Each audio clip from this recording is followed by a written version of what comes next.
আসসালামু আলাইকুম রহমতুল্লাহ। সবাইকে এসপি ক্লাসে স্বাগতম।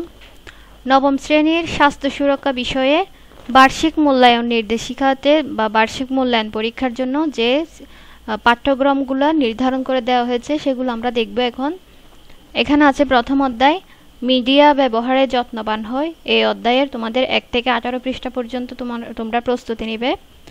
এরপর দ্বিতীয় অধ্যায়ে হতে স্বাস্থ্য অধিকার রক্ষায় সচেতন হয়, সহজে স্বাস্থ্য সেবা পায়।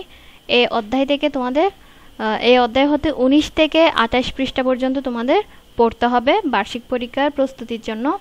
এরপর আছে তৃতীয় অধ্যায়। এই তৃতীয় অধ্যায় সব বাধা পেরিয়ে চলো যাই এগিয়ে। এই অধ্যায় থেকে আছে তোমাদের 29 থেকে 40 পৃষ্ঠা পর্যন্ত তোমাদের প্রস্তুতি নিতে হবে।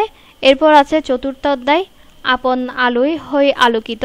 এই অধ্যায়ের 41 থেকে 58 পৃষ্ঠা পর্যন্ত তোমাদের পড়তে হবে বার্ষিক পরীক্ষার জন্য। এরপর হচ্ছে পঞ্চম অধ্যায়ে, শুদ্ধাচার চর্চা করি মর্যাদার জীবন গড়ি। এই অধ্যায় থেকে আছে তোমাদের এই অধ্যায়ের 59 পৃষ্ঠা থেকে 74 পৃষ্ঠা পর্যন্ত পড়তে হবে। এরপর হচ্ছে তোমাদের সপ্তম অধ্যায়। সপ্তম অধ্যায়ে সমঝোতার শিক্ষা নেব, সবাই মিলে জয়ী হব। এই অধ্যায়ে তোমাদের 85 থেকে 96 পৃষ্ঠা পর্যন্ত তোমাদের বার্ষিক পরীক্ষা প্রস্তুতির জন্য পড়তে হবে। পরবর্তী ক্লাস পাওয়ার জন্য অবশ্যই চ্যানেলটি সাবস্ক্রাইব করে রাখো। খোদা হাফেজ, আসসালামু আলাইকুম।